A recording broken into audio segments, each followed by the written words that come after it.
नमस्कार। आज हम बीए पाठ प्रथम के द्वितीय प्रश्न पत्र का अध्ययन कर रहे हैं और इसमें हम सर्वप्रथम ये देखेंगे कि वैष्णव धर्म क्या था। भारतीय धर्म प्रधान परंपरा में वैष्णव मत तथा वैष्णव मत एक प्रमुख और प्राचीन विचारधारा है। इसके सिद्धांत भगवत भक्ति के आधारशिला का सर्वोत्तम देवता विष्णु के चातुर्दिक विकसित होने से ही इसे वैष्णव धर्म का नाम दिया है। इसके कई प्राचीन नाम हैं जो विविध साक्ष्यों द्वारा उपलब्ध होते हैं। ऐतिहासिक पृष्ठभूमि में हम विष्णु की प्राचीनता का अध्ययन करेंगे और इसमें हम ये देखेंगे कि विष्णु की प्राचीनता व ऋग्वेद में से सिद्ध होती है। ऋग्वेद में विष्णु के केवल 5 सूक्त उपलब्ध है। यद्यपि संख्या की पुष्टि से विष्णु प्रधानता के द्योतक नहीं है, परंतु उसमें प्राप्त देवताओं का वर्णन बहुत प्रभावशाली है एवं सर्वोच्च देव स्वरूप की व्यापकता का द्योतक है। वेद में हमें विष्णु के कई विश्लेषण मिलते हैं जिनके आधार पर परवर्ती पौराणिक विष्णु का व्यापक स्वरूप प्रतिष्ठित हुआ है। उत्तर वैदिक साहित्य में विष्णु के गौरव एवं तत्संबंधी व्यापक मान्यताओं की बढ़ती हुई झलक हमें दिखाई मिलती है। इंद्रस्य पूजा सखा, इंद्र के साथ जुड़ा सखा के रूप में लोकप्रिय एवं सर्वप्रभावी इंद्र से विष्णु के संबंधों का संकेत है। वे इंद्र वारज अर्थात इंद्र के छोटे भाई मान्य हुए हैं। उर्वरता की धारणा से संबंधित होने के कारण गर्भ रक्षा, संतान प्राप्ति अर्थात प्रजनन के लिए पूजनीय है। इनकी भक्ति, नाम स्मरण और स्तुति के साथ साथ पूजक एवं योग वस्तुओं के अर्पण सहित पूजा और भक्त के समर्पण भाव की मान्यताएं इस समय विशेष विकसित हुई। इसका लोक सामान्य धर्म के विभिन्न पक्षों से संबंध स्वीकृत हुआ। यज्ञ, अभिचार, आध्यात्मिक उन्नति, मोक्ष, संस्कार आदि इसके प्रमुख वर्णन माने जाते हैं। तैत्तिरीय आरण्यक में विष्णु का गायत्री मंत्र उसके उत्तरकालीन वैदिक तथा लोक व्यापक स्वरूप का समुचित परिचय देता है।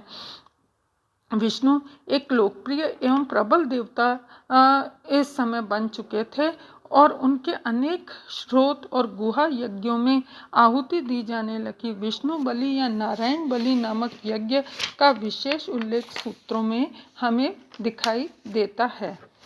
ऐतिहासिक साक्ष्यों में वैष्णव धर्म के संवेग प्रचार प्रसार के उनके स्पष्ट उल्लेख से ज्ञात है।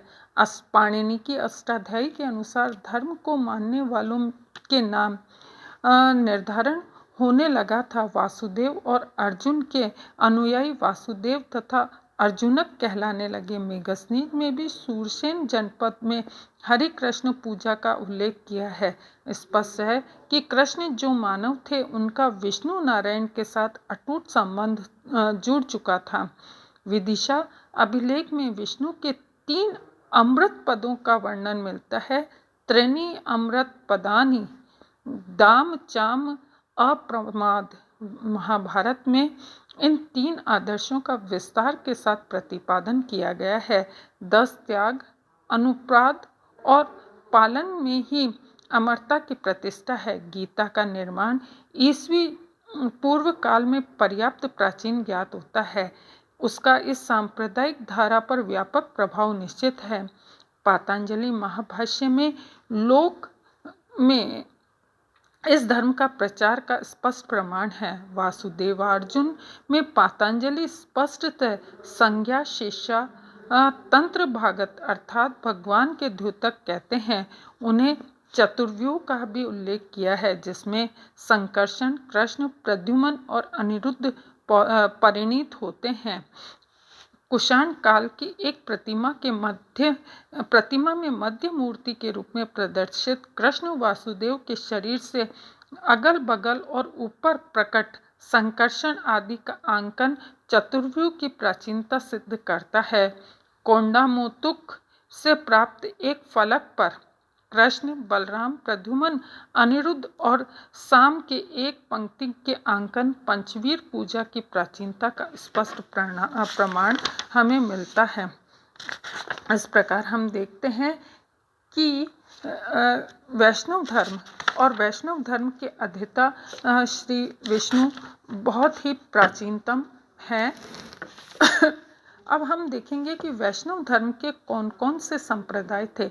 दक्षिण भारत में लगभग 4वीं-5वीं शताब्दी में वैष्णव परंपरा एक विशाल सांप्रदायिक साहित्य विकासमान दिखाई देता है, जबकि इस धर्म की प्राचीन मान्यताओं का नवीन लोकप्रिय स्वरूप स्थापित हुआ।